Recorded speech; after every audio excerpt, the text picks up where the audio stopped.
All right. Good evening, everyone. Good evening, everybody. I'm Paul Vaughan. This is the War Machine, and this is How our you second doing, show. folks? This is our second Powerhouse Live show here on Saturday night, the 8th of the 8th, 2020. I almost said 2000 then. No, 2020. I wish it was 2000. How have you been, brother? Really, really good. Thank you. Yourself? Yeah, good. Yeah, it's been a big week for all of us. And Definitely has. yeah, I just must say very sorry to hear about the passing of Titan and stuff. All our love from all our fans go to you and Lozen. The passing of the mighty Titan, your dog. Thank you very much. He was, yeah, it's terrible, but condolences, bro, from everyone in the everyone in thank the you to everybody. team. Yeah, thank you very much. But Really we're gonna have a really big show tonight. We're going to be going for hopefully about an hour. We've got special guest, Australian referee, now legend, Dave Morgan, the host of Morgan's Meltdown, Sunday Sippers, and a public nuisance up where he lives, around Lilydale. So that'll be very interesting. Got some questions for him. And I think this might be like a two-part interview with Dave because he's done so much and there's a lot to cover. So we're not going to go long tonight. So we'll just see what happens, see where the interview goes, see how it flows and everything. Yeah, I like the sound of that. Yeah. So how's lockdown been for you, brother? I mean, it's as good as it can be. We just got to stay in the game, and it's been really good. I'm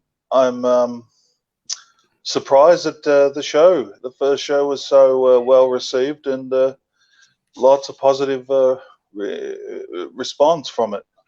Comments very good. From all around the world.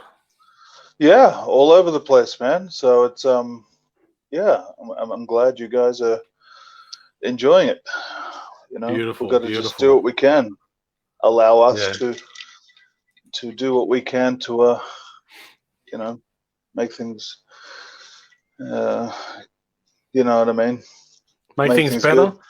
Good. Yeah. I hope everyone's staying positive, going out and doing a bit of exercise, which I think we all need to do. Definitely. And drink some good drinks and eat some good food and everything. Yeah, and just, everything's minimal. Take care of each other. But with us, Powerhouse, we're never off the game when it comes to professional wrestling. Never. We're always thinking about the future.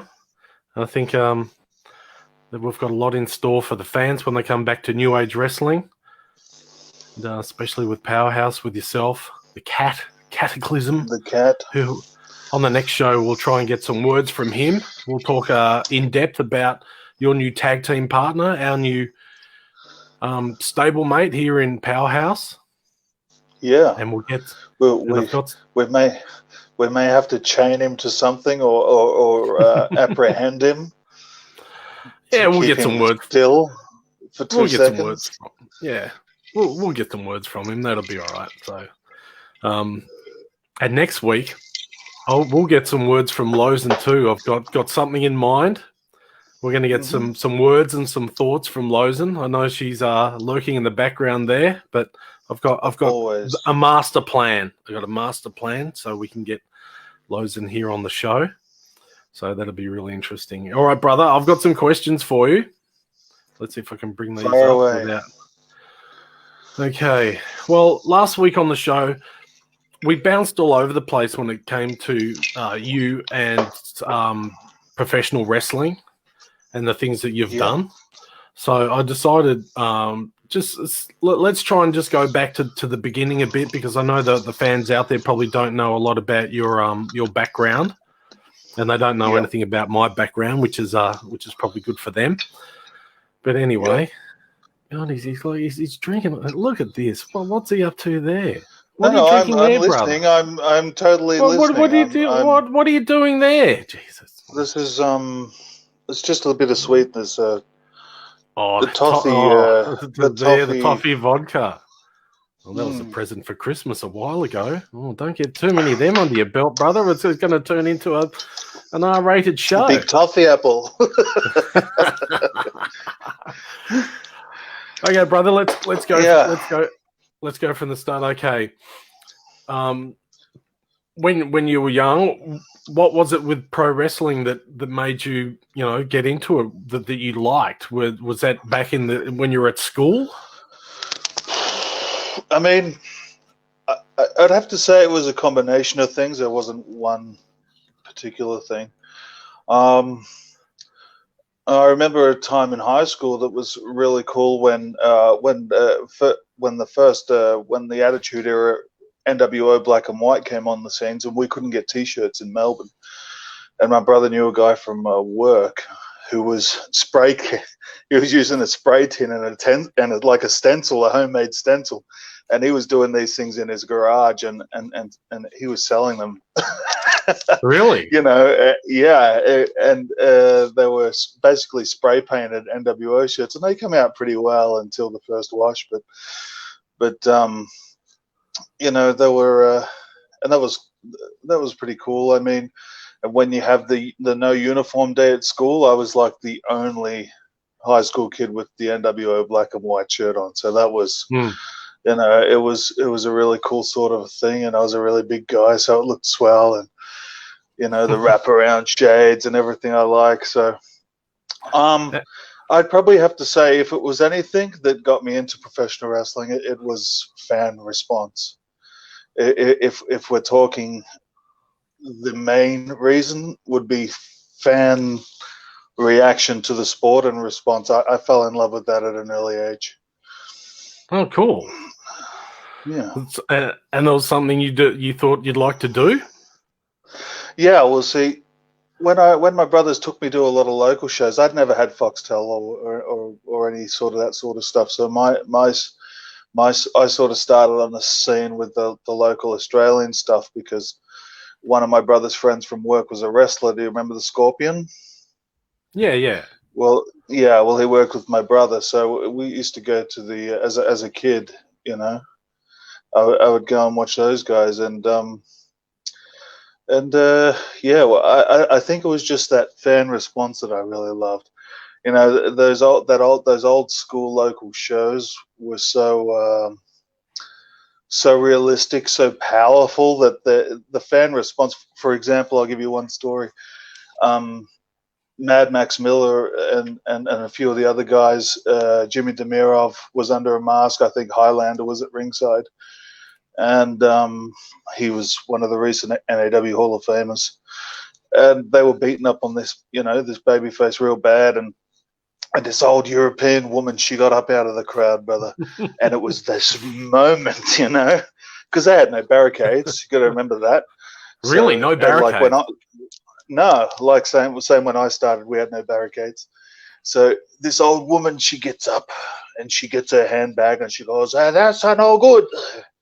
You are a bastardo, you cheating. Look at the poor boy." She gets the handbag, brother, woof, woof, like doing the big helicopter. And Mad Max Miller's got his back to the ropes and she's coming for him with the big helicopter, and kaboom, she just whops him with her handbag, and Big Max, he stumbled forward like, holy shit, what was that, Maybe she had perfume or who knows what's in the handbag. But yeah, and it was just that crowd response, that crowd interaction that I fell in love with. And we can go on a bit more about that later because I can tell you a bit more about my love of that topic if you like. Yeah, and that was like your first interaction with pro wrestling was just going to shows, and that was at pretty much. That was at Albion with NAW. No. These was a different company. These were all over. I think they did like in Epping. It was a different company. Jimmy Demirov shows. Yeah, and Big Dominic, the Italian Tank. Fat Dominic. Those boys, they did the Reggio Calabria Club. They did the Veneto Club. They did the Dragonfly. They'd well, that came a bit later. That came a bit later, yeah. I think. They did the Ica Club. There's a few different sorts of places we went. I'm going to remember I was only a kid. I was hiding beneath chairs at one point from wrestlers. That's how intense it was. It was very, very intimate. The wrestlers were it was amazing. It was really cool. That's when they really kept Sorry, brother. Yeah. That's when they really kept their character, and you'd be very lucky to meet them and get photos or anything like that. It's like the story I told Mad Dog Spence, not Mad Dog Spence, Miller, Mad Max Miller, when he got inducted into the Hall of Fame. I said, I remember you when I was a kid, and he goes, oh, what was your most memory and most vivid clear memory or vivid, yeah.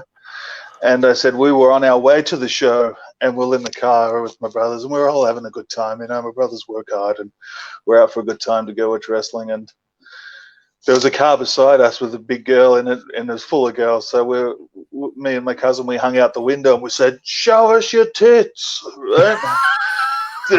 Yeah, and we're giving it to them. But you dirty pigs, they're firing back at us, and we're side by side in the cars, and we're fuck it, just giving it to him. Show us your tits and this and that, blah, blah, blah, blah.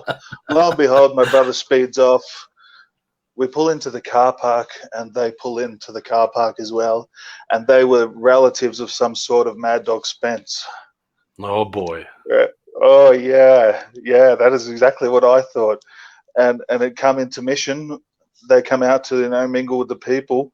And I see this woman, and she points us out in the crowd. She goes, those people on the way to the show, they've gone, show us. She's going, show us your tits, show us your tits.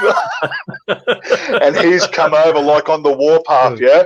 Boom, boom. He's coming through the crowd. My brother goes, quick, get out of here, right? So me and my cousin, we dive under the chairs.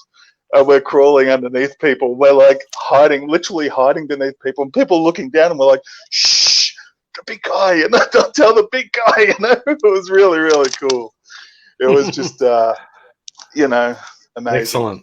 Amazing time. So I'm getting back to the questions here.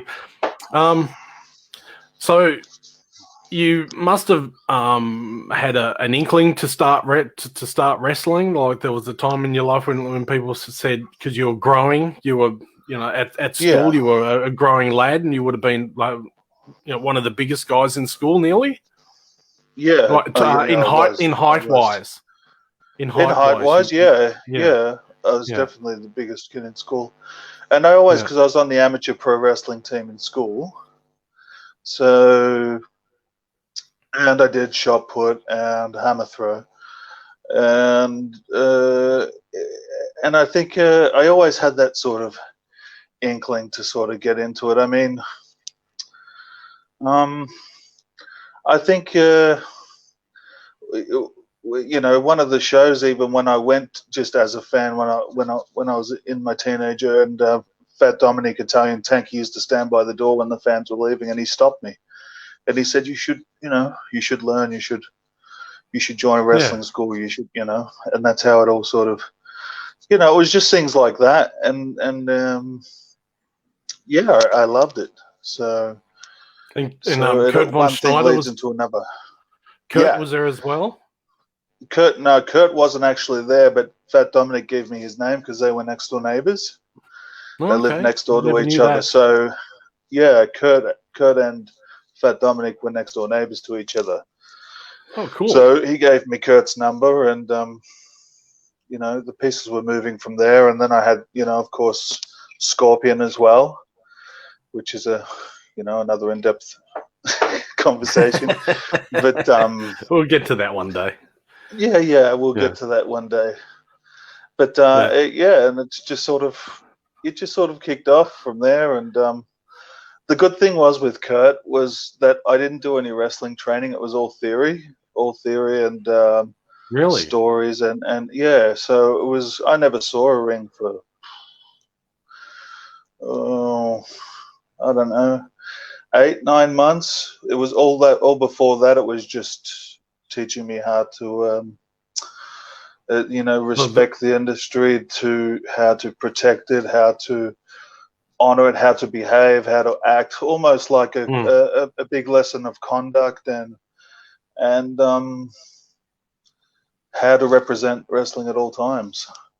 And I've always tried to honor his teachings. That's why you'll notice Kurt and I have similar uniforms. Kurt had the German Nazi, and I have, of course, the Soviet. Yeah. Well, that's fantastic. Yeah, it was great.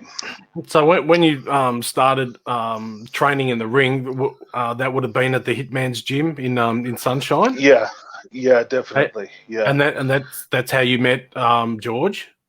That's how I met George. Yeah. And at that time, I always liked to be independent from a young age, but I couldn't. There's one thing you can't sort of overcome, and that's age. And because I was in those early days when I first met George, I was relying on the Scorpion to take me to his house. You know what I mean? And that there was some complications with that. So I remember he got me once. It was like George had said, "Sorry, we have a cat. We've adopted a stray cat."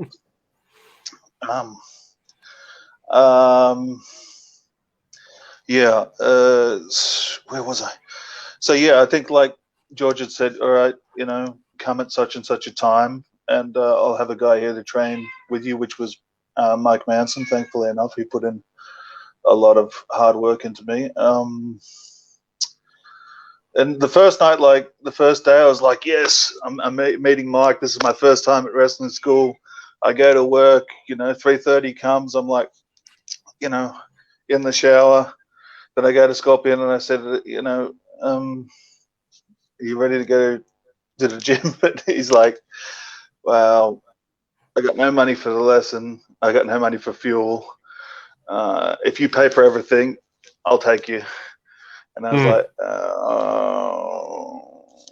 So I didn't want that to become a precedence. Yeah. So I said, no, let's just can the whole thing. And the next day, because I had some cars at home, I was always ahead of my time. I had some registered cars and things at home before I started wrestling. So I pleaded my case. I said, how do I do this? And he goes, "Look, I'll give you the details of my driver's license. You write it down on a piece of paper, put it up on the sun visor, and if you get pulled over," he goes, "the most you can try to do is say, 'This is my details. I've lost the actual card, and if it flies, it flies. If it don't, you cop a fine.'" So I risked it. I risked it, and I drove to George's on my own, and thankfully I never got caught. So and we just took off from there, man.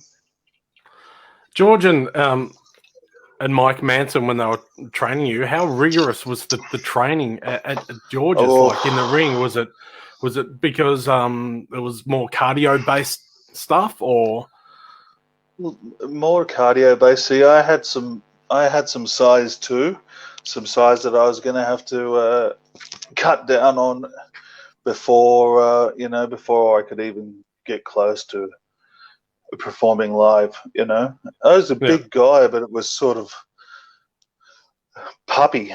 I was like a big puppy, and I definitely had to put in a lot of work. So those early training sessions were absolutely relentless. And Manson is such a great instructor. He's a professional fighter as well. So when the guy hits you, it sends you to the promised land. So So he really put me through my paces. He put a lot of work into me, and those original training sessions were intense. Like nothing I had faced from coming from amateur wrestling. That was very mild in high school because limited time. You got to fit in all the rest of your studies. So Yeah. you're not isolated to doing just amateur wrestling. It's sort of like a side sport that the school sort of competes in, but it wasn't the main sort of deal. So and George himself, that some of those training sessions bring me to tears. That's how intense they were. So just to give you an idea, there was moments when I just thought, you know what, I can't do this. I'll never be good enough. The weight's not dropping, and it just feels like all the elements of the world are working against you, and that you're just not good enough, But the thing was, with that time when I came into the business, there was someone there to sort of say to you, hey, this isn't for you. It's like someone would actually come out and say that to you. And not that that's stopped nowadays, but it's definitely decreased that pressure. And that would just be, like iron Hammering fist, you really. every. Yeah.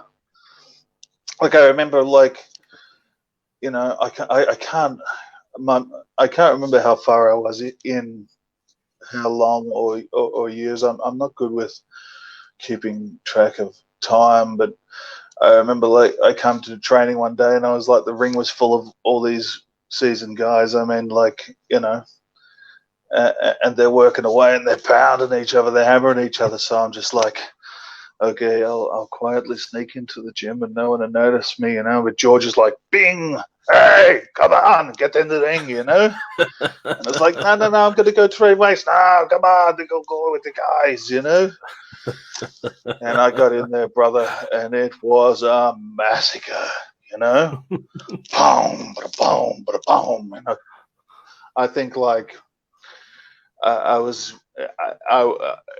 it's moments like this are really good for a pro wrestler's development.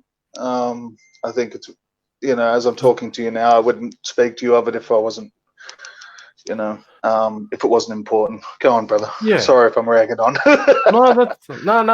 That's fine when it comes to like training. A lot of guys really went through what they call the ringer, especially back in the old days, because I listened to a lot of podcasts of all the veterans, both in America and some of them here, and they all say, when they've been through the training schools, it's very hard. And if you even go back to like the 50s, the 60s, and the 70s, they'd really, like, the veterans would beat you up regularly, and guys would be running guys would be literally running for the door saying they can't do this, and it was only the strong survived. Yeah, definitely. And there's countless stories about people getting hurt. Even Hulk Hogan, had his leg broken because they thought he wouldn't survive the business and stuff, but he ended up coming back. It's just endless. There's so many great podcasts and shoot interviews out there that guys talking about how they first started and just how hard it was for them to break into the business. And I know you and I have always said, like, in the modern era, like now, it's a lot easier for people to break into professional wrestling because there's a lot of training schools around. There's a lot of trainers.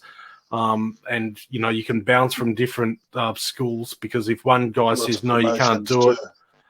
Yeah, it's like if one person says no, you can't do it, you can go to another wrestling school and they say yes, you can.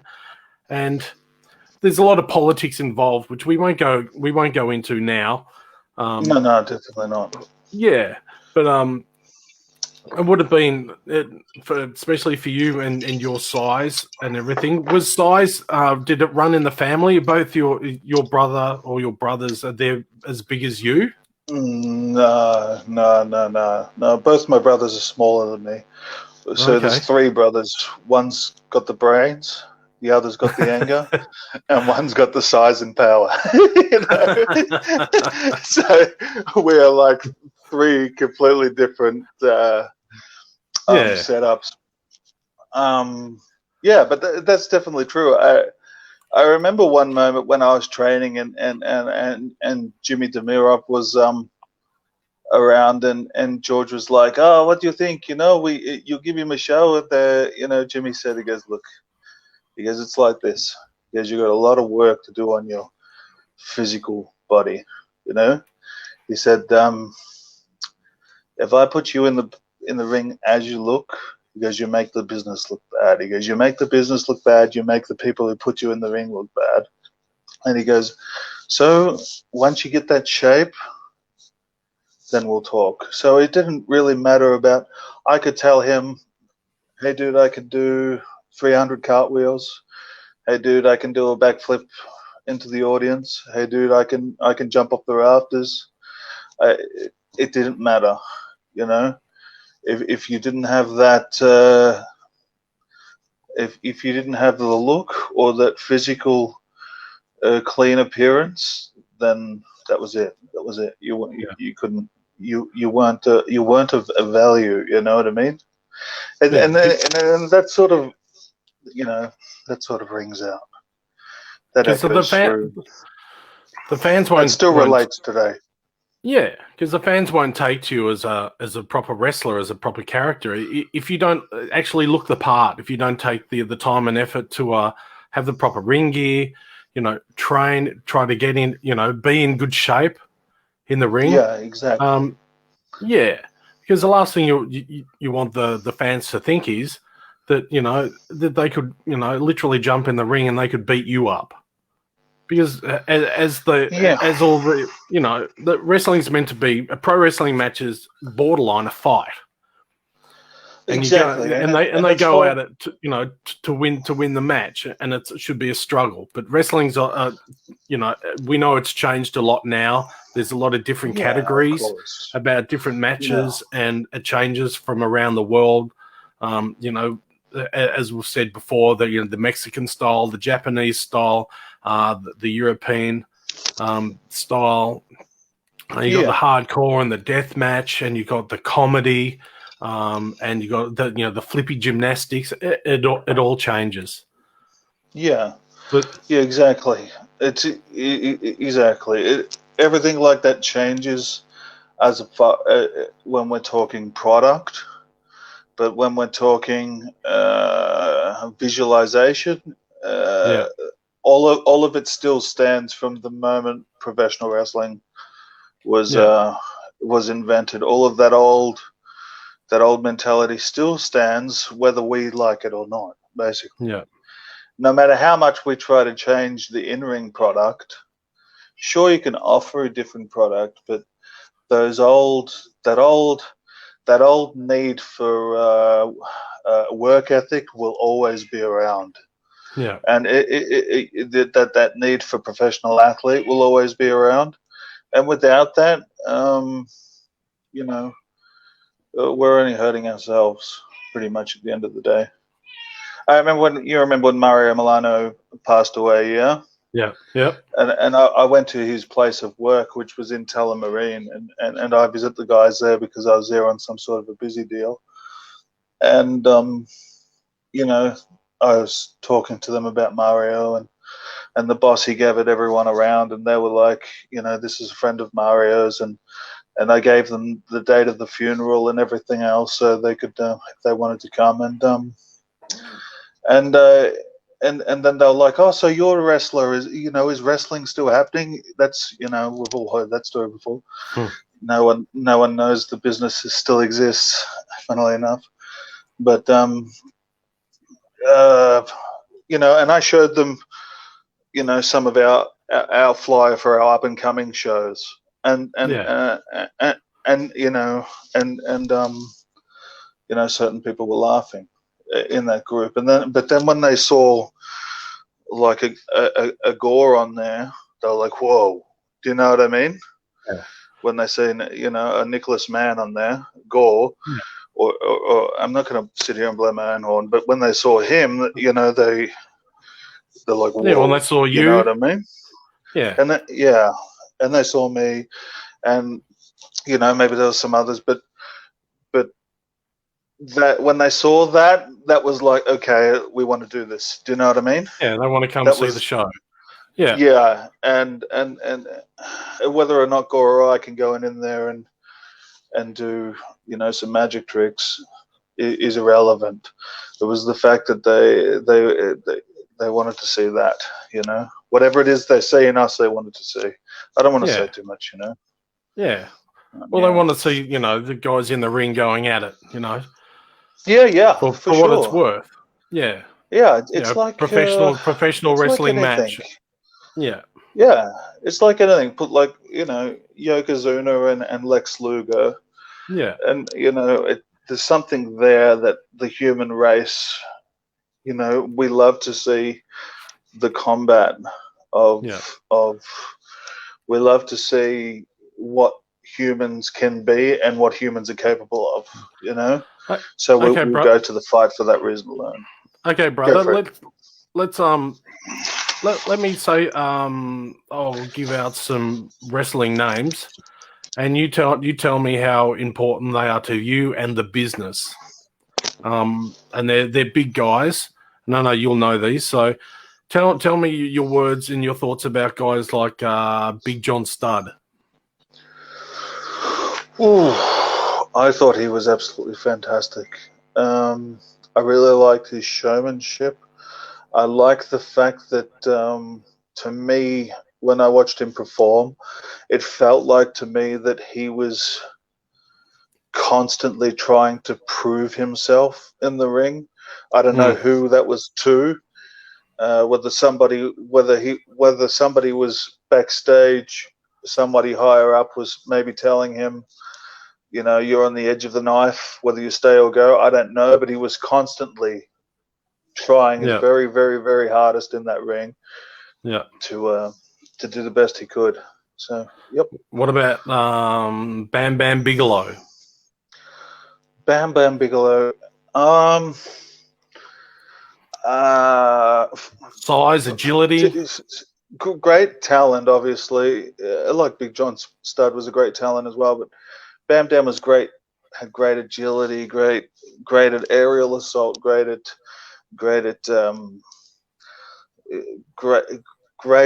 everything. But for me personally, on a personal level, he felt like a guy that wasn't naturally big. That's what he felt like to me, and I know that's probably going to be hard to understand. He felt like he wasn't quite in that King Kong Bundy, body? that Yokozuna, that big Van Vader. It felt to me like he wasn't quite in that in that mindset of category. It felt to me like it felt to me like he was tiny, a little bit too short, maybe like a little man with too much weight on. Like that's what it felt like a big sort of a big light and fluffy kid, as opposed to that big, heavy, ground stomping big man that's just boom, boom, boom, that's going to kill you and your ancestors. He felt light and fluffy. Yeah. What about Earthquake and Typhoon? See, there we are. There we have it. These were these big men that were so big that size limited things, and so we're having that genuine big man. So a lot of guys sort of said, "Oh, well, they don't do much. They don't do this." When you're so heavy, you're so big, it's so real, so raw. The size and weight is it's very real. And I think they were great, especially his partner, Typhoon Tugboat. Shockmaster. Wasn't that a classic? Wasn't that a classic? He's still around. Fantastic. His real name's Fred Ottoman, and he's still around. He's on Facebook. He's very present on Facebook, and he's very contactable. So yeah, he was absolutely unreal. Though those two guys really used their weight and their stature to to great heights and stuff. Who else can we say? What about the immortal one, Hulk Hogan? The Hulk, he's the man, wasn't he? Yeah, because he was a big guy. He was a big guy, and he was a big guy. Yeah, definitely big guy, and he was very much in shape. Very much in shape. The perfect American hero. Yeah. Yeah, the perfect American hero. The blonde, the blue eyes, the bright yellow colors. The guy could, give the most awesome leg drop. He had a real energy about him too. Yeah, so that's one of the main things that he was always like, like he was ready for it, and that was what you want. That's what you want. So he was really the total package. Oh, excellent. What about left the field wrestler here? What about Mr. Wonderful Paul Orndorff? I don't know. Look, I don't know about Paul. I mean, obviously, amazing to get where he did. I don't know. He wasn't one of my go-to guys, but he definitely had the showmanship there. Yeah. Fantastic heel. Fantastic heel. Fantastic charisma and heel for what he did. Yeah. Especially when he was with Roddy Piper. Just some fantastic matches, and the way he could rile the fans up. The heat that he could get. Just absolutely fantastic. And he was one guy who was kept on the. Well, he was in main events, but he was also on the back burner. Like even if they gave him the heavyweight title, if he won the title, he could have carried that title as a heel or a face so easily.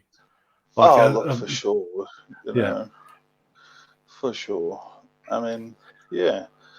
All I can picture is him involved in those early Survivor Series matches, and they were just fantastic. Speaking of early pay-per-views, brother, I know this one's a favourite of yours and mine, which actually we should get together one day and sit down and watch and have a couple of drinks and commentate through. The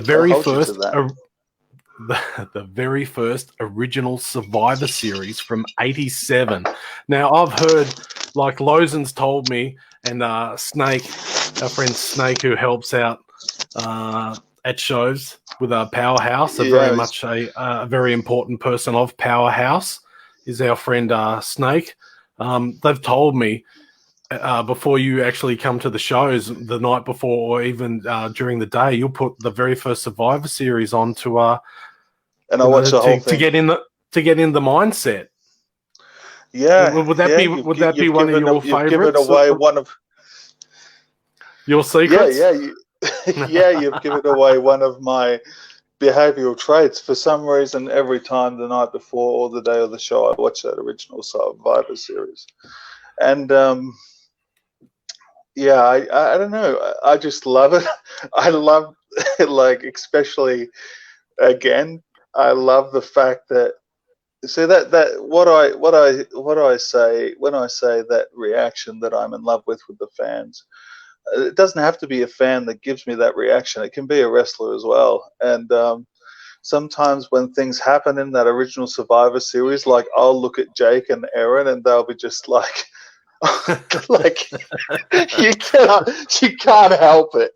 You can't help it. It's just so, like the One Man Gang, for an example.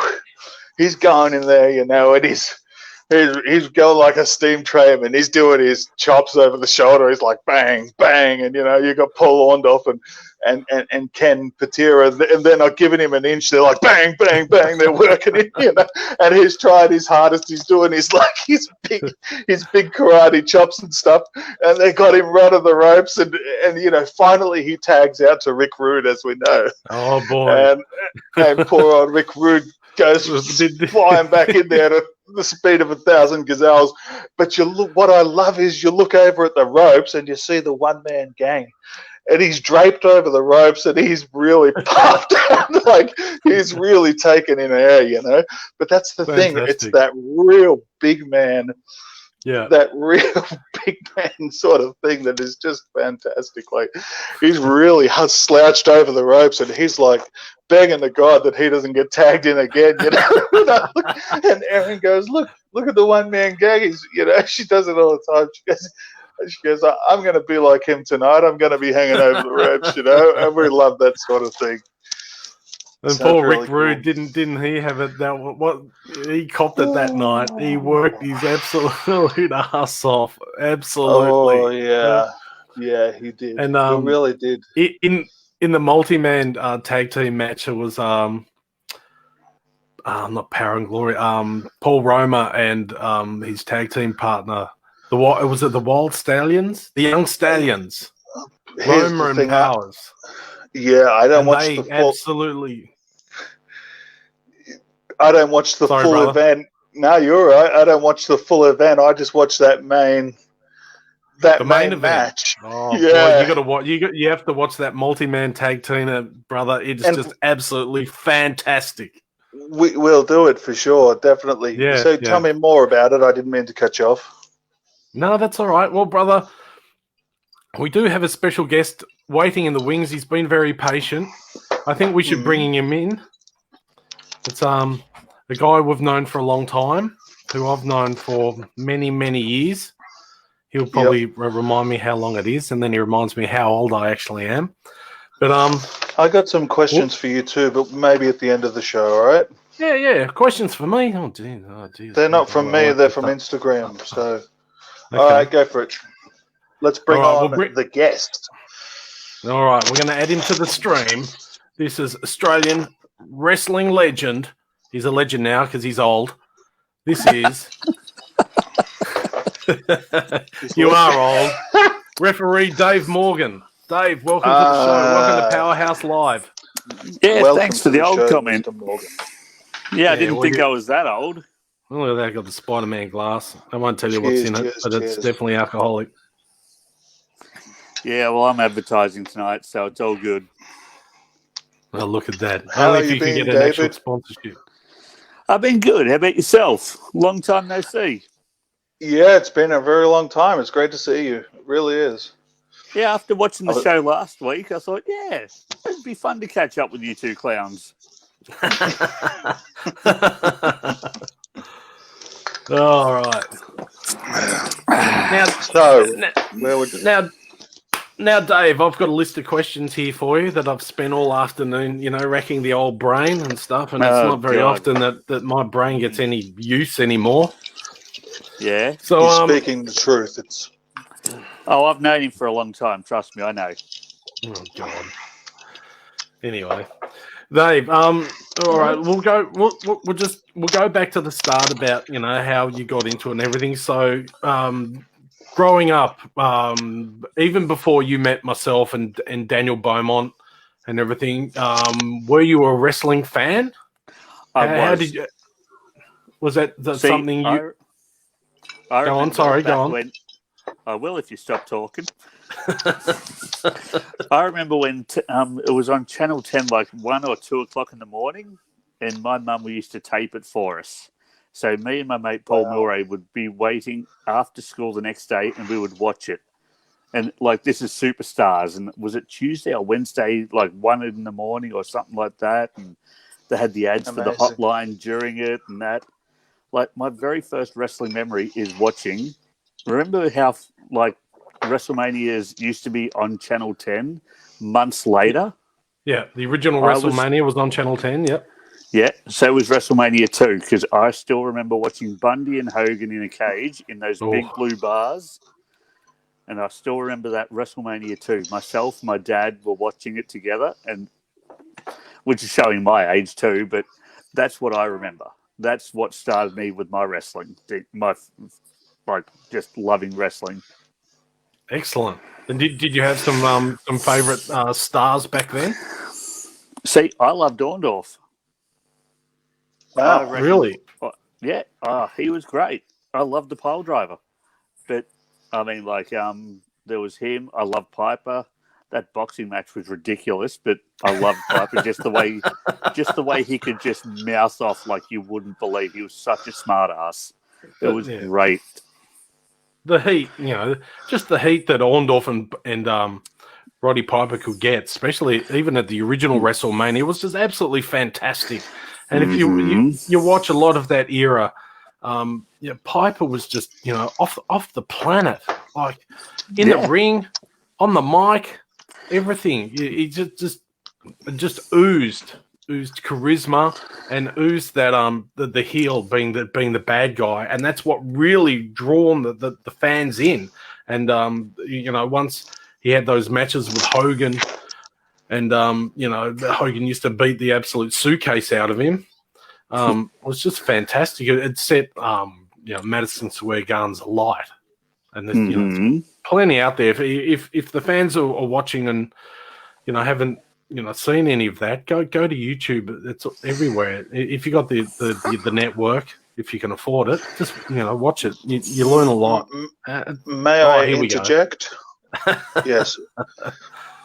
It's Dave. Just between you and I, it's like trying to get a word in when your missus is on fire, right? Okay. Yeah. I'm only joking. I'm just joking. I had to get one up on him. That'll be 10% off your next paycheck. I'm joking. How did it affect you with those really early days of wrestling when your favorites were defeated in the ring? How in those shows?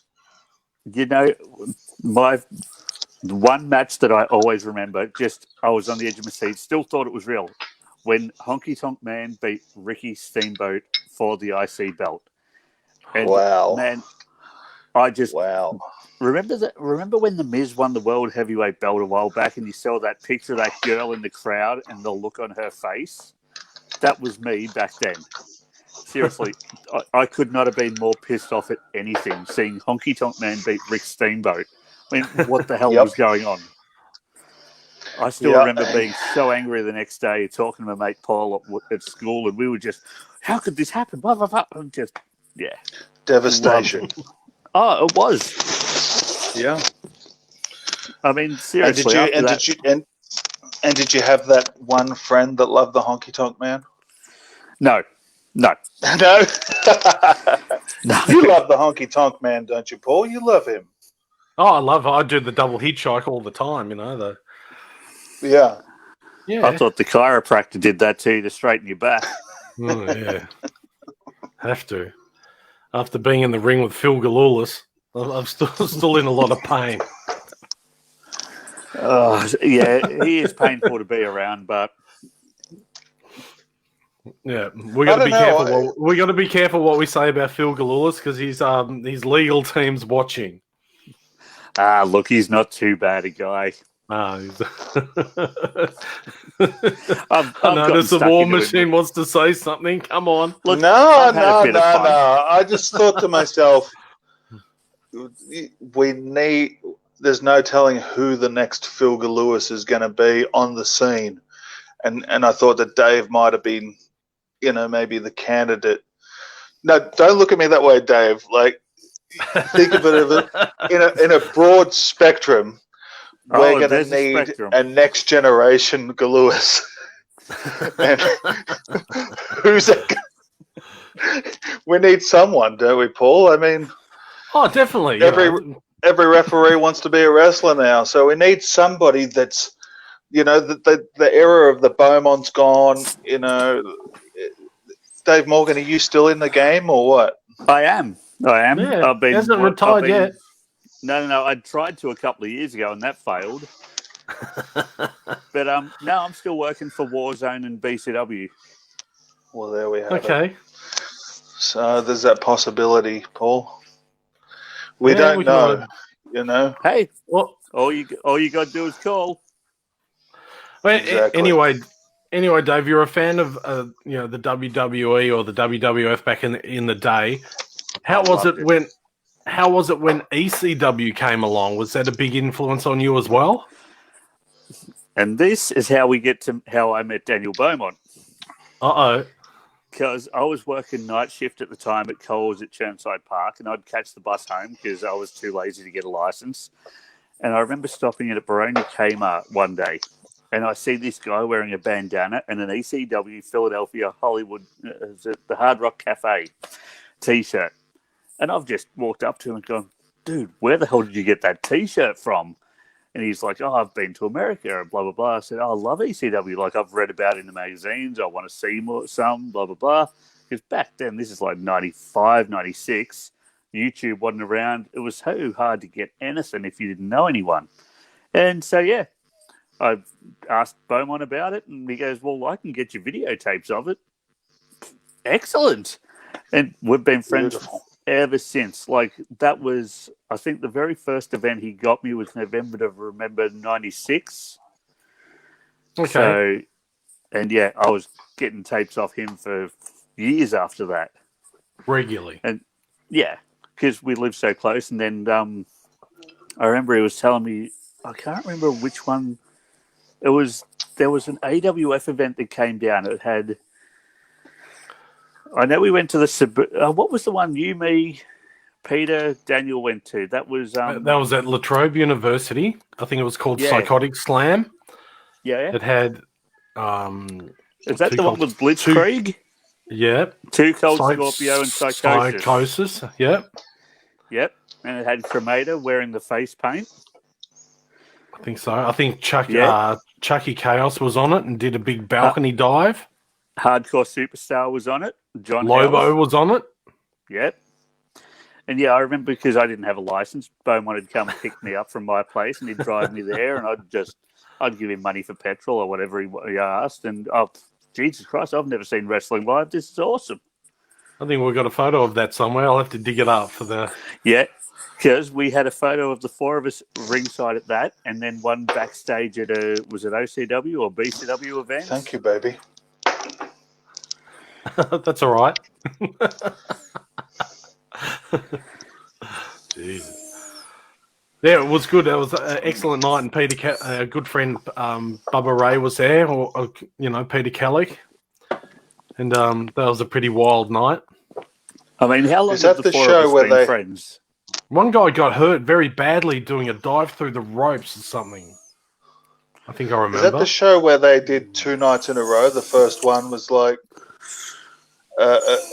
or did they do 2 shows? No, or just the one? Not that I remember. No, just one. It was only one show. Okay, cool. And then I remember a couple of years later, there was the Sabu, Candido, and Marty Jannetty show. I've still got the poster from that event too. Oh, really? I think that was Wow. 99. Wow. No, I think I've probably got it somewhere in my archive. Yeah. Yeah, we got anyway. Let's Now, Kane, remember how Oh, you were yes. talking about Survivor Series a little while ago? Yeah. It's funny you were talking about the old pay-per-views. Last night, I actually watched a very old Royal Rumble. I think it was 89. Okay. Wow. Very first two, 1 and 2 of the Royal Rumble, Axe and Smash. demolition. And those two went at each other. Oh, That was wow. so much fun. That And yeah, would have when been you mentioned- amazing. Yeah, you mentioned old pay-per-views. I'm like, I watched this last night, and that was phenomenal.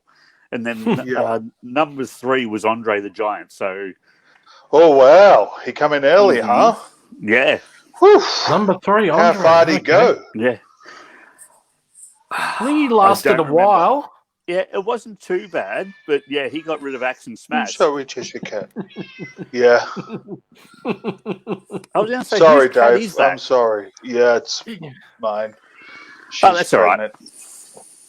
Oh, Yeah, so he lasted a while to what, number 13-ish, around there? Wow. yeah, I think so. Yeah, it was Yeah. somewhere around there. Wow. Okay. Yeah. Oh, Wow. man, it was just great seeing Axe and Smash go at each other. It was fun. Yeah. So Dave, you were also you were a big fan of the local wrestling. You used to go to the PCW shows quite a lot. I always remember, well, I was the ringside photographer at the time, so I always remember you being there, in the front row a lot. You got a lot of memories of PCW? I do, because until Dan started refereeing, I had no idea of local wrestling, like a lot of people. And Dan's like, "Hey, I'm refereeing for this group in Roval. You should come along." So, yeah, cool. Man, it was a lot of fun. Like, that's when I first met, like, Spike Steele, Lobo, and just so many of the guys that, well, a lot of them still keep in touch today. But, yeah, I mean, who else? Matt from last week. Yeah. I've known him for a long time through that. Yeah. I've got Mad Dog, Mike Burr, who was Fox back then, Cletus. Amazing. Who else? Jay Andrews. Yeah, Jay Andrews. I mean, god damn, he was great. Mad Rock. Yeah. That's right. Dave, I'll just put a couple of names to you that you just mentioned. Tell me what your thoughts or any memories about, memories of Spike Steele. One of the toughest bastards I've ever seen. My God, his matches with Lobo. Holy shit. Yeah. Those two just off beat the charts. Piss. And when I later on got a chance to referee for him in PCW and then PWA, man, he's just so good in the ring, seeing him up close. It's a pity he left. I would have loved for him to keep going. Yeah. You've done a lot of matches throughout your career. Here's another name, Mad Dog McRae. One of my favourite guys to referee. He's just, you never know what's going to happen. And then, was it late? Yeah, it was last year. He went and busted me open with fluorescent light tubes. Whoa. Really? That's awesome. Yep, in a match. I'll send you the photos later. But yeah, seriously. I'd love to see them, There was a match between him and Nick Berry. It was meant to be Mad Dog versus Sid Parker in an ultra-violent match. Sid didn't want to do the match. Yeah, he didn't want to do the match. Sid pulled out for his reasons, whatever they were. Nick Berry brought in, and yeah, somehow I got involved, and he got blasted with fluorescent light tubes. And wait till you see the photos, Kane. Seriously, there's just blood. I can't wait. It'll be amazing. Mad God. Dog is just sensational, absolutely sensational. And Dave, the best part, the funny part about that, and don't get me wrong, the guy is an awesome wrestler.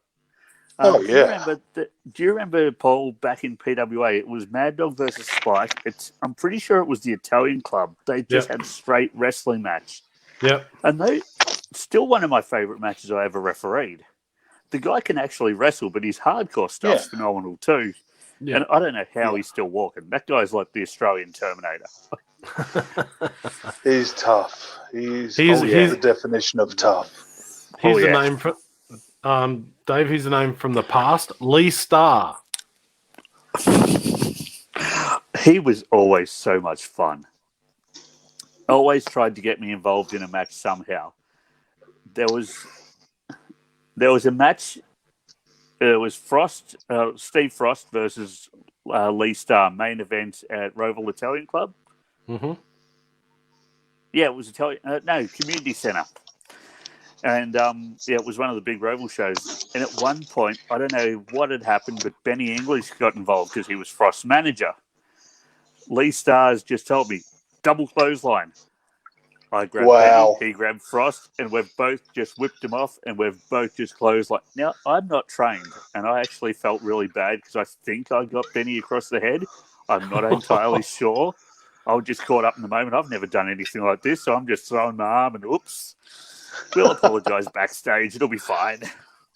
But Lee was great. Yeah. What about Dave? You had a lot of matches with Steve Frost, and usually at the end of that match, something would happen to poor Dave Morgan. Now, can you tell us what exactly happened to you during those matches with Steve Frost? You tell me. It depends on the match. There were power bombs. There were Death Valley drivers. There was being thrown clear across the ring. There was, there was an outdoor festival show. This ring has been in the sun all day. Yeah. I copped a Death Valley driver at the end of that, and I don't know what hurt worse. the Death Valley driver or laying on that hot canvas. Wow. Jesus Christ. But yeah, his power bombs didn't tickle either. They wouldn't But have. I love Frost. He was one of my favourite guys. But up in camp, we did 3 shows. There was Friday night we did Dragonfly. Saturday night we did a show in Canberra. Sunday we did a show in Sunday afternoon we did UWA in Sydney. Yeah. Holy shit. And we travelled separately, but yeah, Frost and I were in the same match every time, and every match he beat the shit out of me. So when I was driving home on the Monday from Sydney, man, it hurt just to sit in the car. I mean, power bombs, Death Valley drivers every night. It's like, God damn, my back hurts. Why am I doing this? What about an infamous chop? Did he give you one of those? No. For some reason, I escaped the chops. I didn't. Wow. I remember. That was the show club, wasn't it? No, that was at Jordanville. Oh, okay. I remember you getting the chop. I was the commissioner, and there was a bit of hijinks in the show before, and Ben English and Steve Frost got in the ring with myself, and I came out not looking too well after that match. Copped one of his big chops, and I had a handprint on my chest for a week. I believe that. See, I remember, I'd take his power bombs, and if you remember, he'd do the Batista to here, but he'd do the last ride. He'd lift you up over his head and then do the sit out. I'm glad I did. I would rather take those than his chops any day. I never took a chop from him, but I swear to God, I never wanted to take. If he raised his hand like this to me, I was running. There was nothing stopping me. Bullshit. Yeah. Anyway, brother, if you're there, we've got something special for Dave tonight, don't we? We arrange something special? Yeah, I think it's. Yes, we do. We do. I think, well, if you got that certain thing happening, well, Dave, it's Saturday night here, and we know it's Saturday night here too. Yeah, well, Saturday night. Yeah, no, well, it's not just overseas. Saturday for us, David. Yeah, overseas in America and whatever. It's still Friday night. Anyway, you host this program on YouTube on Sunday night called Sunday Sippers. I do. Is that true? I do. And because you're a bit of a pisshead and everything, well, Kane and I have decided tonight on Powerhouse very Live. Very poor behaviour. Yeah, very poor behaviour. How do you get away with it? I can't imagine the police aren't around there every You're week. A disgrace to all referees. Anyway, Dave. Keep going. Anyway, Dave, hang on. War Machine, what we're going to have right now is we're going to have Saturday Night Sippers with Powerhouse. Well, hey, what did we do today? We went out and bought some grog. And we're going to try the show right now. Excellent. So there's two, there's two here that I haven't had before. There's the Kraken, the big Kraken. I've had that. That's good. Or a Jameson. Where are we? Which one would you like me to have? I haven't had either. The Jameson, I reckon, would be... Look, seriously, the Kraken is an acquired taste, and the pre-mixed one is nowhere near as good as it, when you mix it yourself. For you, I'd go the Jameson and the whiskey. Okay. David? I got... We salute you. What the hell is this Brown Brothers Prosecco Spritz? So you went and got a girl's drink. A fresh and vibrant twist on Prosecco. What is it? Dave? What? I don't know. It's just in the... It looks like a can of deodorant. Yeah, it looks like one of those ones that... Yeah. I'll send it to Denomalus. He'll need it. Hello, man. Remember back in the day, the girls had those big country road bags and they had their little cans of deodorant. That's what that looks like. Jesus Christ. Definitely. Who talked me into doing this spot on the show? Well, all right, come on. I didn't know about it. All right. Here we go. Look, and all you people out there watching, go to YouTube, look up Sunday Sippers with Dave Morgan. Morgan's meltdown, because he has And a meltdown just about every second day. Come on, Dave. Promote your shit. Yep. Wait, where is it? I've even made myself a T-shirt of it. Morgan's meltdown. So cool. Oh, Yeah. Christ. Tastes like oh. Are we allowed to swear on this show, War Machine? Yeah, we are. I mean, it is after geez, 9. I wouldn't even... God, they'd get rid of COVID. It is exactly what the can says it is. It's very smooth, very dry, and it has lime. I think you're old. Thank you, David. I think your old Commodore would run on this. Yeah? Yeah. Nope. You could use it. You could use it in the truck at work. Oh, Christ. I'm going to be up all night with bloody stomach acid. I think we need Dave on here more often. See, if I'd known we were doing this, I would have grabbed myself a drink. But no, we don't do anything like that. It's called a surprise, Dave. You idiot. I mean, speaking of surprises, is there something you haven't tried, Dave? I'm sure there's still a drink out there I haven't tried yet. Speaking of surprises, there aren't too many. Did you see that idiot came on last week, Yuri the Black? He popped in. He hacked through onto the show. Trash. Yeah, I thought you guys had some sort of quality control. That's crap. You're a failure, Paul. You're meant to finish the can for the segment. But anyway. No, I'll give it to Nolene. She can have it. This is why Dave hasn't invited you to his Sunday program. Because you can't finish the can. I mean, it's turning pink. God, look at that. Yeah, I'm sweating after. Let's just look at that. Looks like it's down to me and you, Dave. The only Jesus, I think I'm going to have a nap. I think I might have to go have a nap. Why is it past your bedtime, old boy? Jesus. It's only 9:15. Are you serious? Oh my God! For a Saturday night, this is way past your bedtime. This is when your Pornhub account kicks in, doesn't it? Pornhub. I'm a VIP, baby. Anyway, hang on. Let's after that horrible fucking drink. Jesus Christ! Hey, you picked it, not us. Oh God! Unbelievable. Why did you pick a woman's drink? Only because I watched, Morgan's, what is it, Sunday Sippers. Oh, get it right. Speaking of Sunday Sippers, where's the real host of the show? They'd be way past his bedtime. You know what? I actually kept him up for this. No way. No, he's in my room watching TV. But if you want, I can bring him on here for a sec. No, well, that's no. We won't go there. Anyway, Dave. Question on I've got. Go for it, Paul. Go. Sorry, brother. Here's a question for you, Dave. Your memories of Carnage, the PCW Carnage and the death match. You were there that night. I was front row, so I remember you gave me a bit of the barbed wire. Oh, okay. Yeah, You were front row, and when I was the ringside photographer that night. You were, and you handed a piece straight to me and said, "Here you go, Dave." Cool, thank you. See how nice I am. Wow.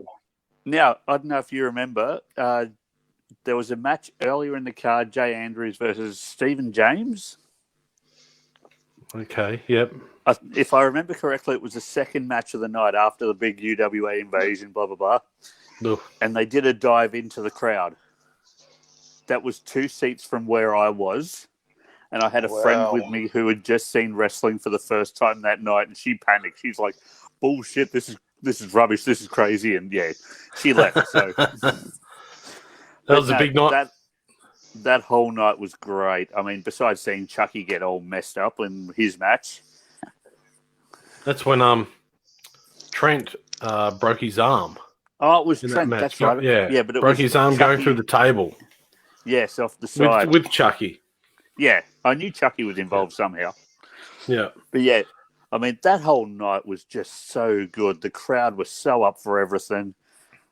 Do you remember Beaumont getting picked up and thrown over the top rope? Yep. Remember Big that John very from well. Sydney. I got probably one of the best photographs I ever took was Daniel up in the military press. Yep. For From, anyone to guerrilla press Beaumont, walk across and throw him over the top rope to the floor. Man. Wow.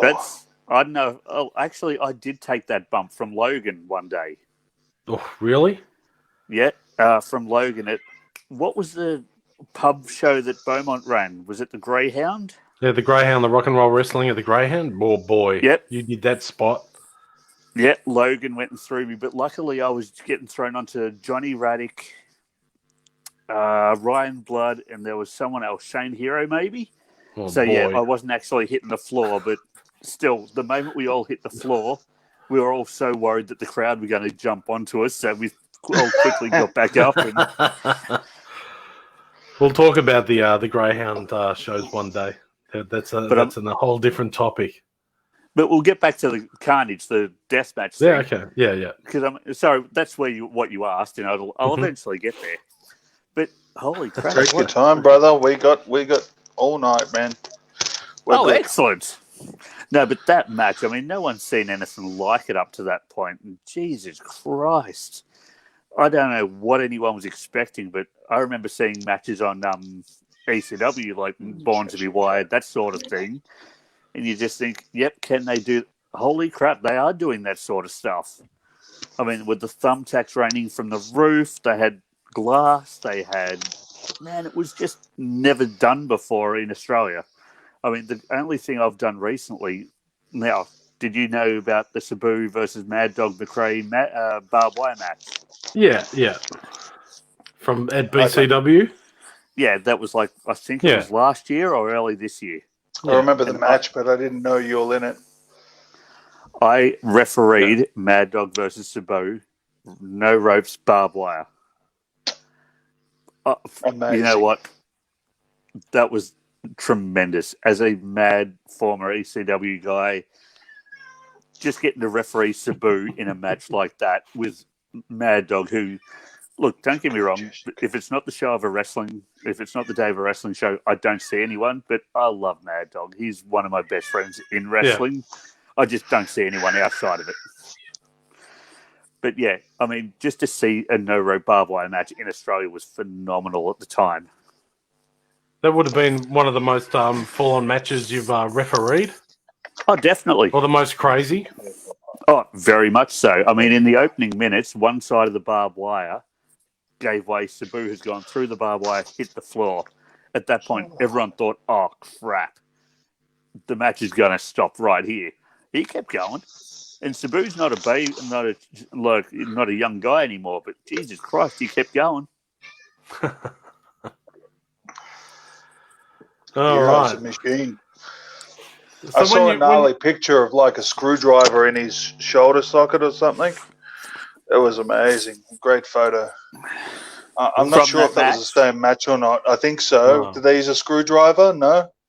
No, Sabu carries a railroad spike, like a huge nail type thing, and it will just stab people with that. Yep. Reminiscent of his uncle. Yeah, exactly. Yeah. So yeah, he was stabbing Mad Dog with that in the arm. I'm pretty sure that's the photo you would have seen. Shit. Yeah, I think so. Because I remember being there for that and just thinking, "Oh my god, this is just holy shit." Yeah. So, Dave, when you first began refereeing, you had some training. You actually went down to the Hitman's gym. I did. Now, let me tell you how a crash course. Now, on the Monday, I believe it was, Beaumont rang me. This is when he was doing his first show, Impact. And that was at DV8 nightclub, if I remember correctly. Was that DV8? Okay. Yeah. And he rang me on the Monday, said, Dave, I need another referee from a show. And he said, and I've said to him, who do you have in mind? He goes, you dumbass. Oh, okay. So he picked me up the Tuesday night, took me to George's for the very, very first time. Now, I've only seen George in the ring. I've never met him. I don't know him. And I've been told, get in the ring and fall on your back. Do a break fall. So I did what I thought was a break fall. All of a sudden you hear George, get up. That was shit. Uh-oh. I got up, and I'm not sure if it was a chop or a clothesline, but he hit me in the chest so hard I had no choice but to get hit, like take a fall. And yeah, that was a very, very hard lesson that night. I remember going to work the next day, and I was so sore. And then Dan picked me up on I'm pretty sure it was a Thursday night. We went back to George's for the second time this week. Did it all again. And yeah, I learned to what they call take a bump, but break fall. My problem is, and what I had a few problems with a few promoters with, I did martial arts. So when I do a break fall, I do it different to what wrestling would teach us. And the promoters would tell me off because it doesn't look safe to them. It worked for me. I never, ever copped a bad injury from taking a fall. But yeah, I did this, went to George's twice in 1 week. I've never been so sore in my life. I thought, there's no freaking way I'm doing this wrestling thing. Not a hope in hell. This hurts. And 17 years later, I'm still doing it. Oh boy, did and you it's get a good dragged thing. into The it. strong survive. Of Well, course. that's it. And I still remember that very, very first night doing that. I mean, my very first match was Jungle Cat versus Stefan Cool. We had... Wow. Who was Stefan Cool's manager? The lead singer of The Shine. Julian James. Yes, he Julian. was ringside. And then the second match I ever did was Cletus Blood versus Slex. Yep. So, yeah. You got a good memory. 17 years ago. I remember those two. And then I did another Deviate show for Matt, 69.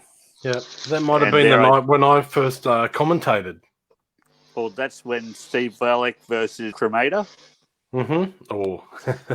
Yeah. Mm-hmm. I was the referee in that match. Yeah, we must tell. That's a good story. We'll tell the War Machine, the people out there. Cremator sent Steve Valek headfirst into the wall, and it was unannounced. And Steve Valek wasn't very happy about that situation after the show. So there was a lot of heat. He wasn't happy during the match either. And there was a chair thrown at his head too.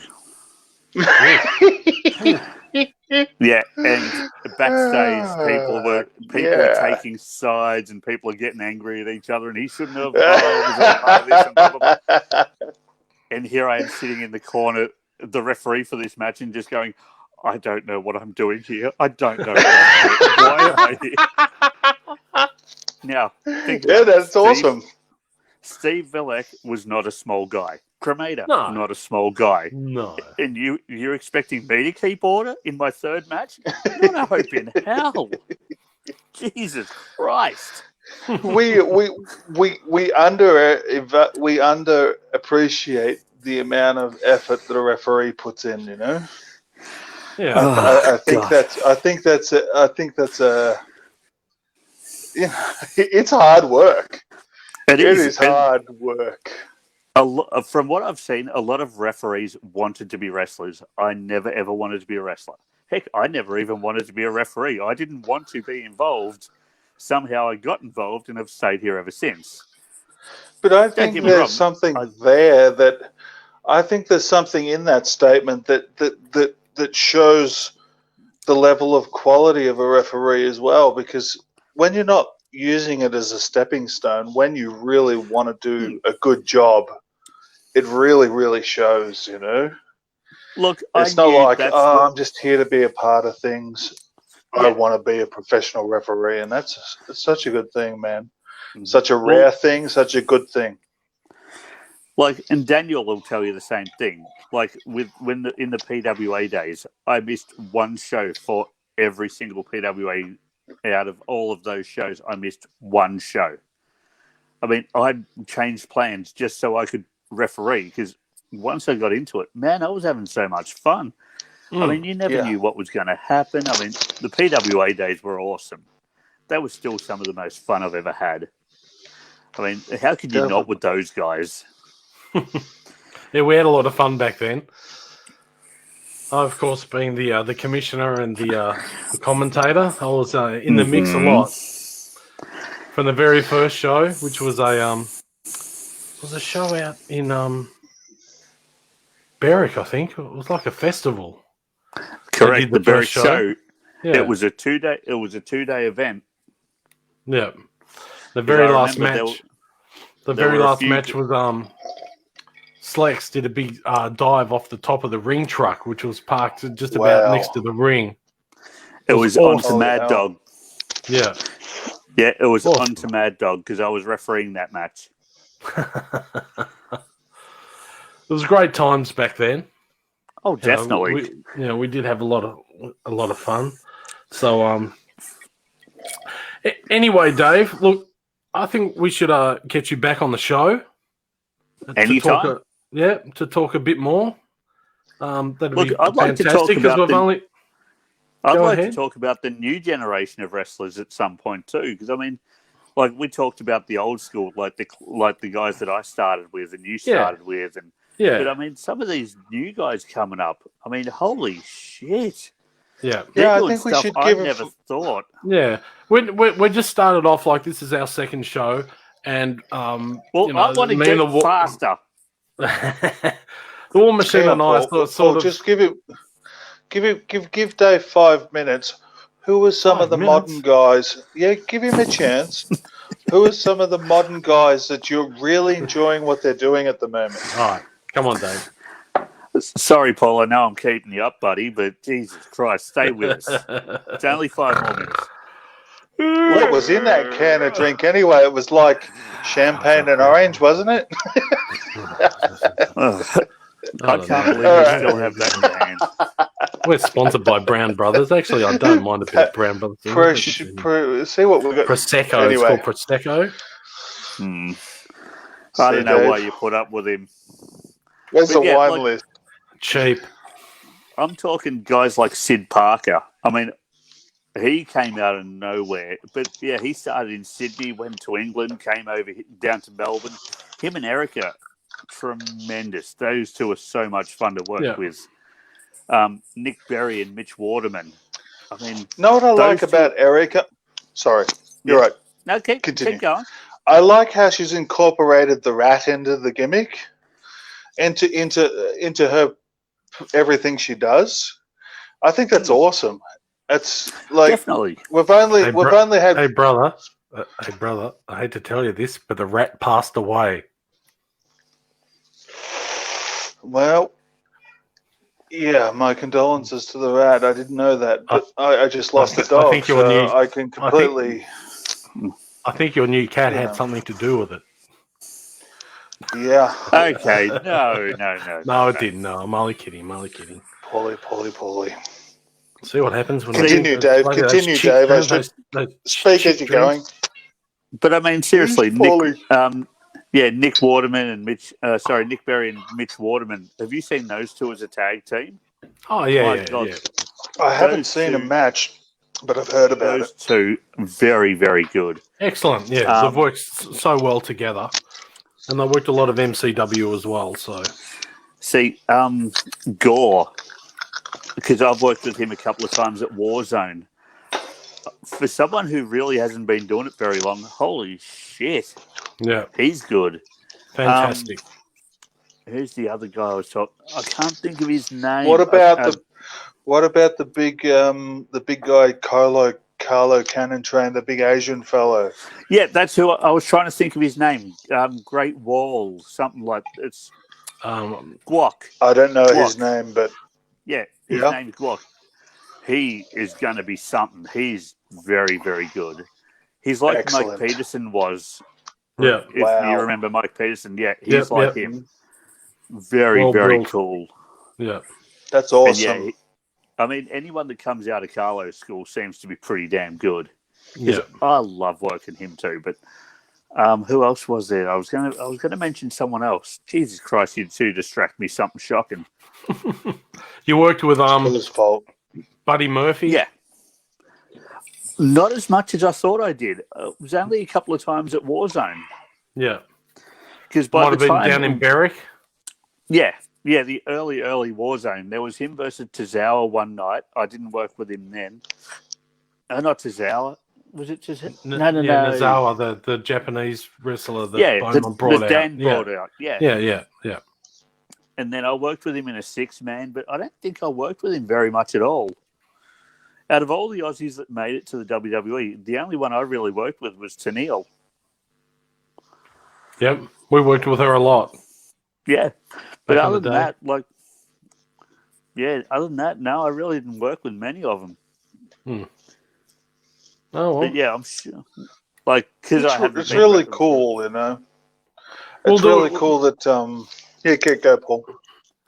Yeah, you know, we'll do another show talking about, you know, all the talent that's around now and everything. You know, as I said, I wanted to go back and talk a bit about old school, because that's what we love a lot. And for the fans that are watching and want to know a bit about our background.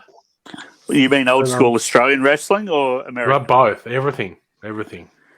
Because I'd love to talk Australian about the PWA days. Then after PWA shut down, I travelled to Adelaide for like 18 months doing shows there. And well, we'll do a part 2, Dave. We'll get you back on the show, because we know you don't do anything on a Saturday night these days. No, like ourselves. Plus, we need to talk about what he did with us too. You know, we need Dave's input on that. I mean, seriously, let's look at. I was just looking at the time. It's 9:33. Even if we weren't doing this, we're not allowed to leave the house at the moment, so we may as well do this. It's true. Oh yeah. Hey, Cheshire Cat. Goddamn Melbourne and their curfews. Yes. It's a conspiracy. Yeah. Oh yeah. I love it when they say that. Knuckleheads. Let's see if I can look. We'll get one more. Let's see if I can get another question. Okay, no, I think I've asked most of them. Dave, when it comes to matches, and you do a lot of them, remembering the finish of the match, has there ever been a match where you thought, I'm sort of not really sure what's meant to go on? There actually has, but it wasn't because it was a match. It was a match, but I wasn't told. I got told to go running out at the end of a Dragonfly show, and I wasn't told that was becoming a match. So that's not my fault. I can't remember. This is like way back in the day. But it was Enforcer. It could have been Mike Manson. It could have been, it was around that era. And I just remember a brawl was happening. I didn't know why I was there. And all of a sudden, Enforcer's going for the cover. And he just looked up at me, count. And I'm like, what? Okay. And Enforcer says something, you do it. Oh, yeah. And Jesus, backstage, I've apologized to him. I'm really, no one told me it was a match. And he just started laughing. He thought it was funny as all hell that I was out there going, I don't know why I'm here. I don't know what's going on. And I'm just lucky I listened to him. The other one, now, before you go on, Paul, do you remember there was an Iron Man match? I think it was half hour, Slex and somebody in PWA. Could have been Slex and Spike is amazing. Steel. Yeah, I think it was Slex and Spike Steel. They had a 30-minute match at a towing club. Yeah. And I was the referee. Let's just touch on that. Where was that Italian club? Was that in Ivanhoe? No. That was Roval. It was on a bocce court. It was just all sand. Yeah. And it was a horrible venue. I hated that venue, but freezing cold in winter. Home. And boiling hot with the tin roof in summer. Yeah. And I remember doing this 30-minute Iron Man. I'd never done a match with multiple finishes, and they've told me, and I've got to try and remember the order, and I've got to try and remember. And this was a show where Daniel was in Japan, I believe, or America. So I had to do the entire show and then do that match at the end. It's like, oh my God. Oh God, that was like it was fun, but I was worried about that. And then I think it was last year or the year before, Dowie James and Mick Moretti did a 60-minute Ironman match in BCW. Yeah. Wow. I was the 60 referee. minutes. 60 minutes. I salute them. And then they went into overtime. Wow. And I was the referee. And it's one of the very, very few times that I've actually trained before a show because I'm lazy and I don't train. I just figure I know what I'm doing and hope my experience can get through. I actually worked on cardio for that show because I thought, my God, I'm not going to survive 60 goddamn minutes, plus show matches earlier in the card. So, yeah, I actually worked on that. I think that was a lot of fun. The hardest match you've done? Actually, it was a lot easier than I thought it was going to be. I was expecting a lot worse.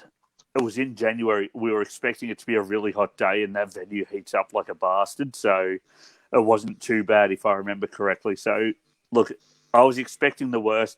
I was pleasantly surprised. It was pretty good. Excellent. And Mick Moretti is so good. Just on touching on that, I don't think a lot of people have ever thought about that. You don't really think that a referee actually trains cardio. You know, I think that's something that's not in the limelight either. You know, it's another one of those factors of a referee's, jobs. No one thinks that a referee, has a training procedure, I guess you could say. So, well, the only reason I started doing that is because a couple of years ago, or for 2 years in a row, I went on tour with the House of Hardcore, Tommy Dreamer's group, and I went on tour around Australia. So leading up to that, I worked on cardio a lot for the simple fact that I didn't know if there was going to be another ref. I wanted to work on cardio. So going on tour I was with names like Billy Gunn, Tommy Dreamer, all the big names. I did not want to let anyone down. Yeah, I'm listening. I know, except he's muted his mic. How do you do that? This is the... she's not going to allow me. Oh, nice. No. Oh, very nice. There you go. Sorry about that. Maybe she'll stop me now that she's got some had a bit of attention.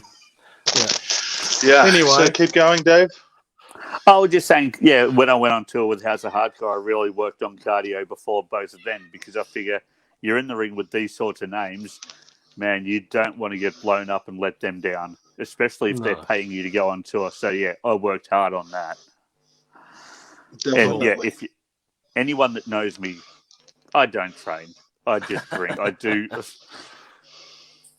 So, that was actually a surprise for a lot of people.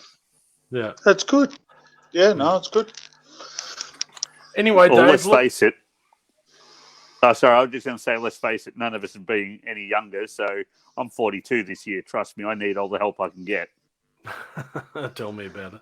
So you're still in the game, and that's all that counts. So. Yeah. We're just going to keep cutting him off every time he tries to shut us down, right? I can shut you off anytime I want, pal. All right, Paul, take it away. Anyway, Dave, look, thanks a lot for coming on to the show. It's been excellent. We'll get you on here again because I know you've got a lot more stories, and we've only just scratched the surface talking about the Australian wrestling scene. Oh, definitely.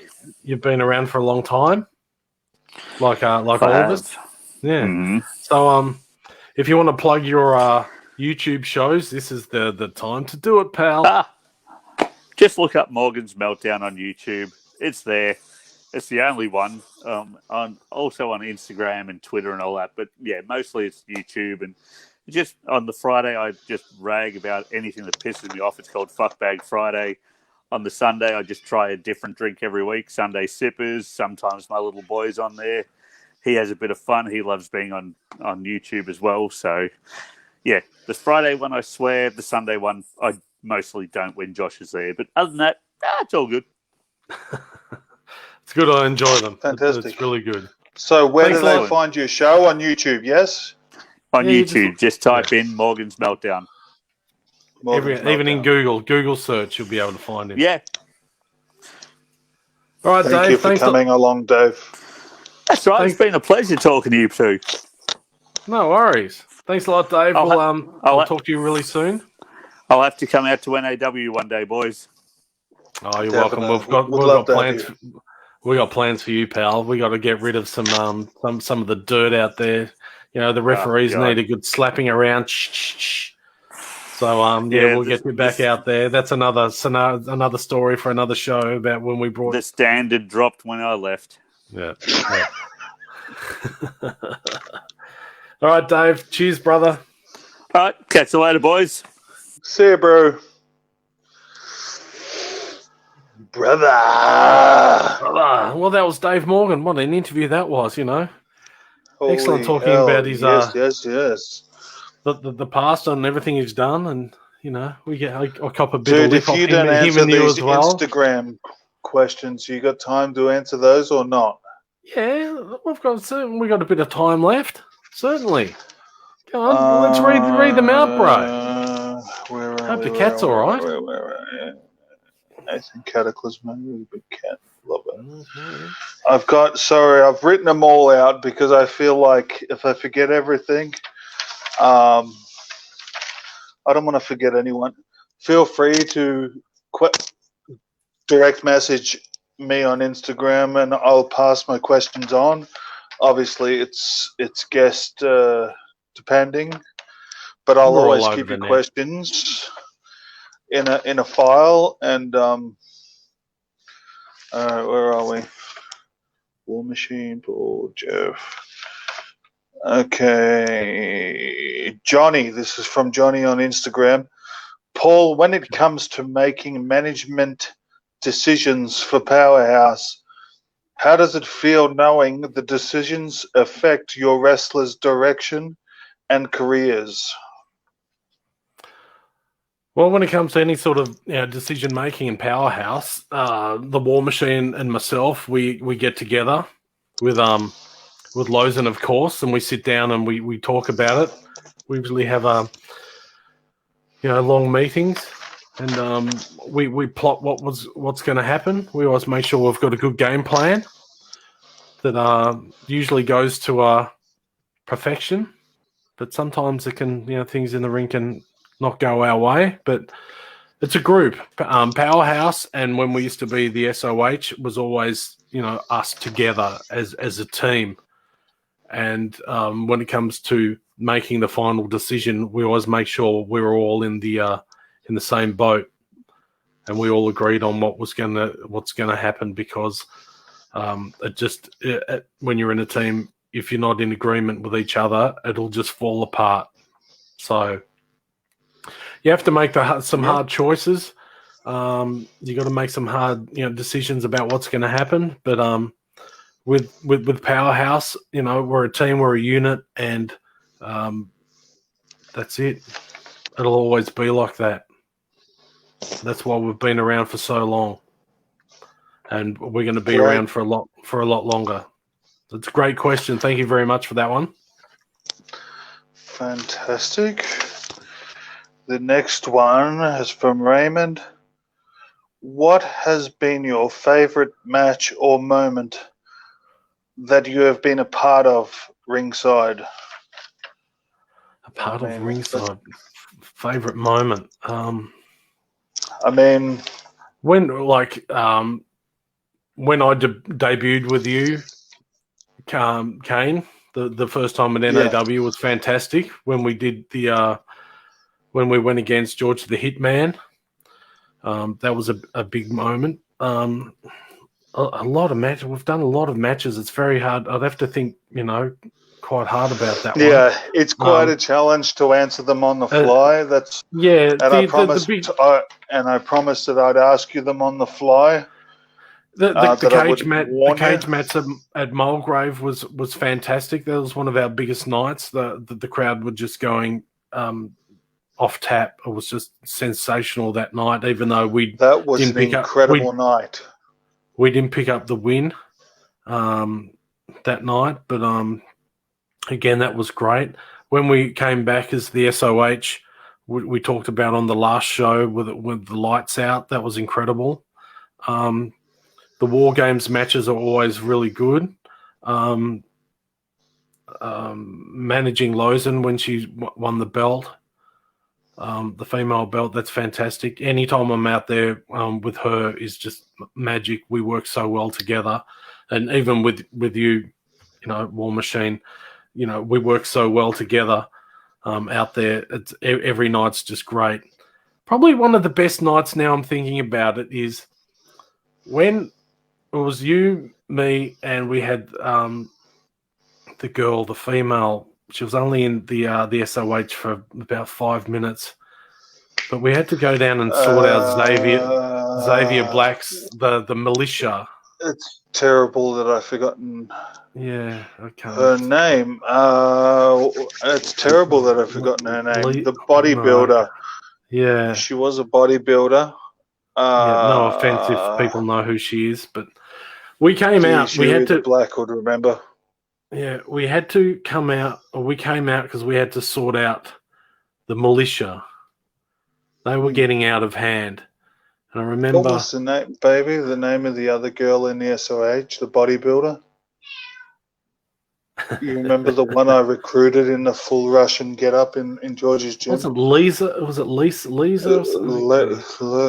No, I can't remember. Anyway... Jesus. Yeah. What a woeful memory. How embarrassing. You remember that night? We come out, we had to sort out the militia, and all hell broke loose in the ring. We didn't know what was going to happen. We just ran out there, and it just turned into absolute carnage. We cleaned house that night. That was a night I'll never forget. Yeah, was that after the gauntlet match or... during the storyline against Josh Redfield? No, I think it was before that. I don't know. Before, that's okay. I think the militia were falling. The militia were falling apart, and we sort of ended it. We put the nail in the coffin for them. Yeah. So, and they come out with those face masks. The jobs there. So, yeah. But anyway, yeah, they had the yellow. Yeah, there's only one last question for you, brother. But we've had so many great nights. We can get to that next time if you want. Yeah, we can do that. This one's from Nathan. He's a young fella, but you want to get it next time or this time?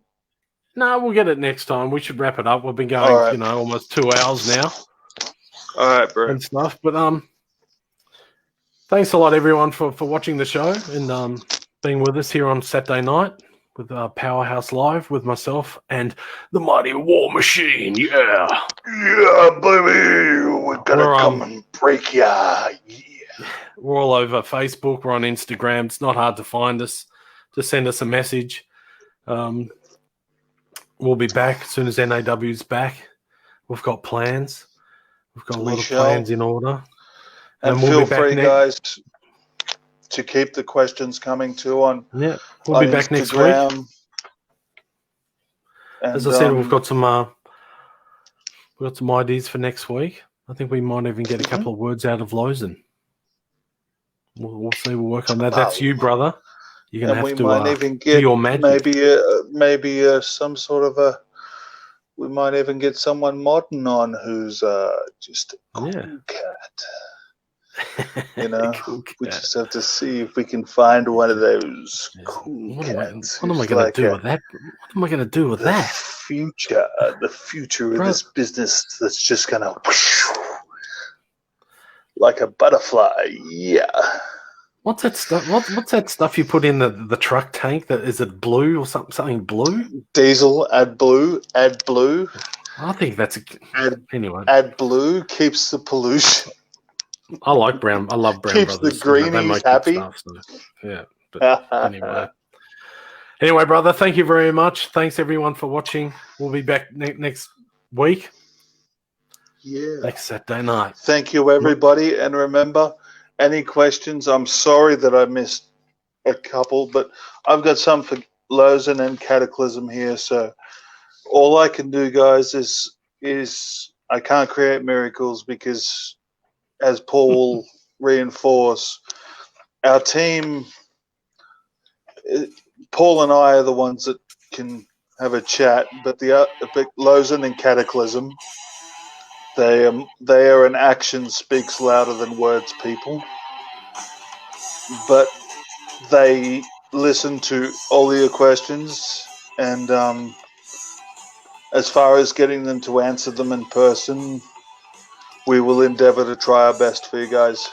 So message me on Instagram, Facebook, YouTube. I take every one of you guys, everything you say to me, I write down on paper, or I tell Paul about it and he writes it, and we will take your life and you'll take ours too. Bro. Ara Muscovado, I love run it. you through. If I must get over you, next to tag, and another day. Oh, we hope you love our entrance music too. Thanks, everyone. All We'll right, see you next Paulie. week. Cheers. Stay safe. We're on the Powerhouse, baby!